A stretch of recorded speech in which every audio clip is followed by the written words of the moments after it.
não tardaram em despertar em em Dom Bosco, um poder de expansão, de resistência e desafio que abortaria, ainda em germe, seus tenebrosos empreendimentos. A luta iniciou-se e o diabo tomou parte.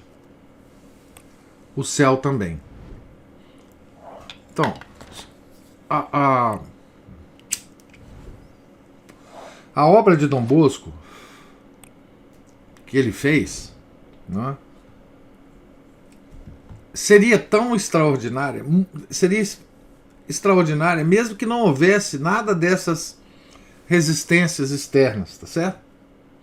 Mas se torna mais extraordinária ainda por causa dessas forças, por causa do tempo em que ele realizou essa obra. E aqui nós vamos ver, né, um santo no olho do furacão político, no olho do furacão da Revolução Francesa, que não nos deixou até hoje, né? A Revolução Francesa, ela é presente no nosso tempo, talvez mais do que no tempo revolucionário. Nós inventamos outros nomes para as coisas hoje, mas por trás de tudo está a Revolução Francesa. Tudo. Por isso que é tão importante o estudo dessa revolução, né, para nós hoje.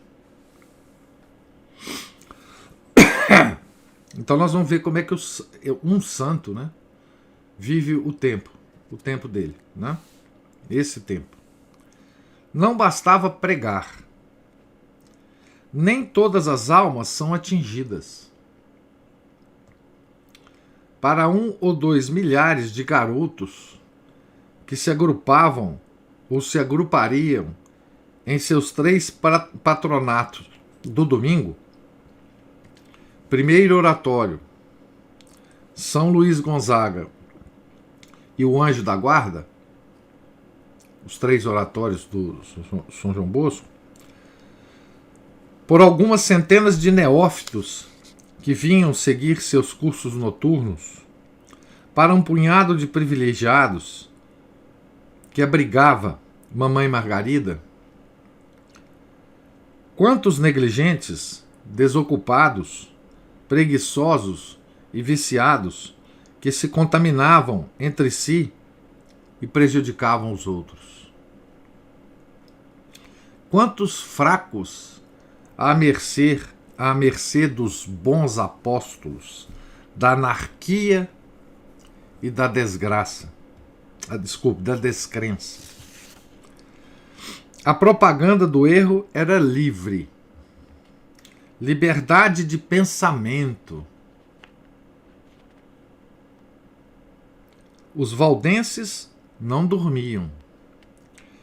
Inundavam a cidade, os subúrbios e, em particular, os meios operários, com brochuras simuladamente piedosas, atacando em nome de Deus as práticas mais importantes e eficazes do catolicismo romano: o jejum, a abstinência, a confissão, a extrema-unção, o uso da água benta, as velas, as orações pelos mortos, as peregrinações, as procissões, a própria missa e, acima de tudo, a devoção à Virgem.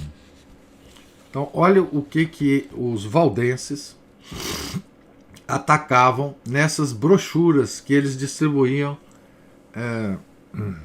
em Turim. Né? O que eles atacavam? Os protestantes foram sempre assim, né? Então, para vocês verem o que é, quando os nossos inimigos nos atacam, é aí que a gente descobre o que é importante na nossa religião, se a gente ainda não sabe, né? Porque os nossos inimigos sabem muito mais do que a gente o que é importante na nossa religião. Então o que eles atacavam? Né? Vou ler de novo. O jejum, a penitência, a confissão, a extrema unção, o uso da água benta, os sacramentais, né? Das velas, as orações pelos mortos, as peregrinações, as procissões, a própria missa e, acima de tudo, a devoção à Virgem. Queriam eliminar as imagens e as relíquias. Queriam casar os padres e fechar os conventos. Negavam o purgatório. Só admitiam como sacramentos o batismo e a comunhão. A comunhão sem a confissão, tá certo? Uma comunhão simbólica, portanto, né? Mas afirmavam ser possível salvar-se sem eles. Era só um símbolo, um costume, né? Uma vez que seu valor é nulo e meramente simbólico.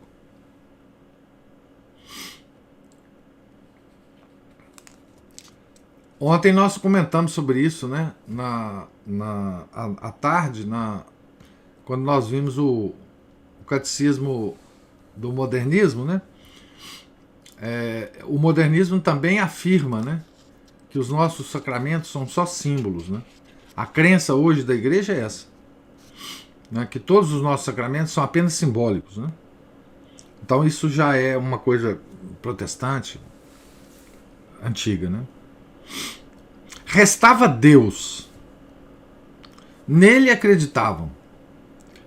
Mas quando os pobres piemonteses atirassem fora toda a bagagem das suas tradições, até o próprio Deus iria junto.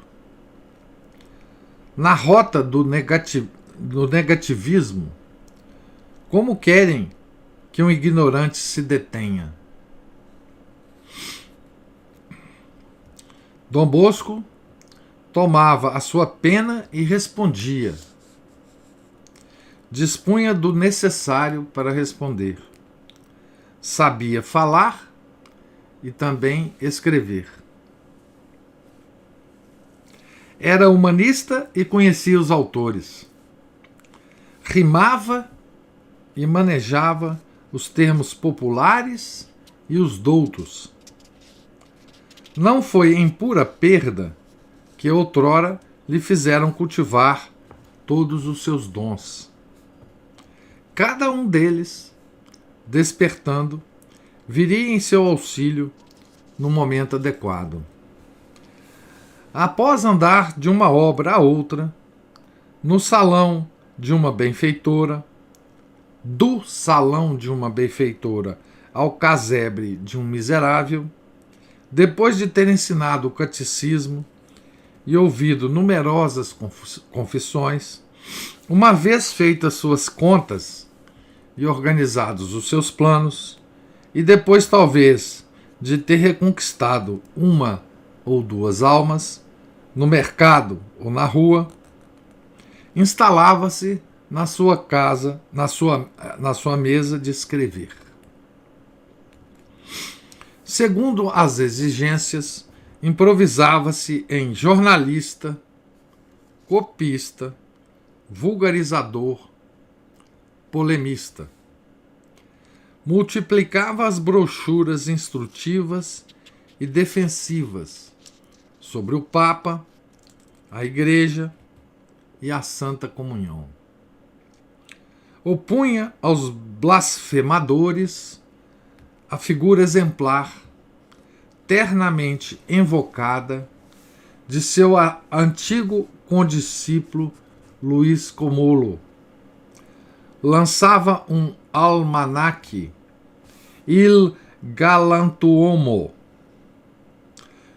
Il Galantuomo significa o cavalheiro, para responder ao Amigo do Lar, que era divulgado pelos hereges.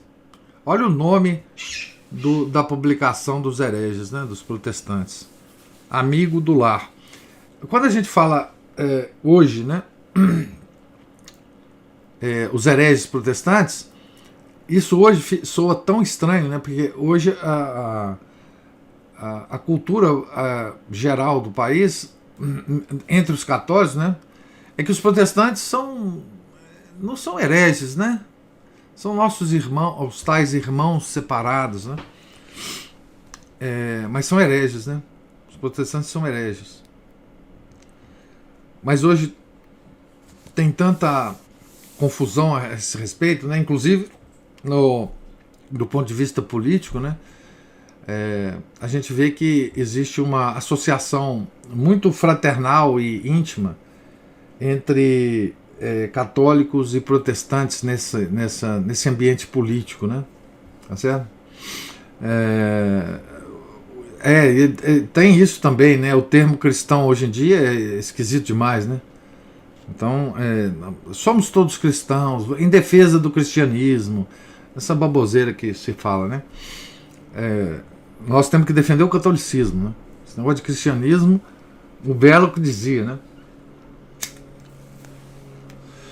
Esse negócio de cristianismo não existe. Existe a igreja e seus inimigos. Então, quando a gente fala herege protestante, a nossa sensibilidade, né, atual sente uma certa repugnância, né? Pô, coitado dos protestantes, são nossos irmãos, coitado. São hereges.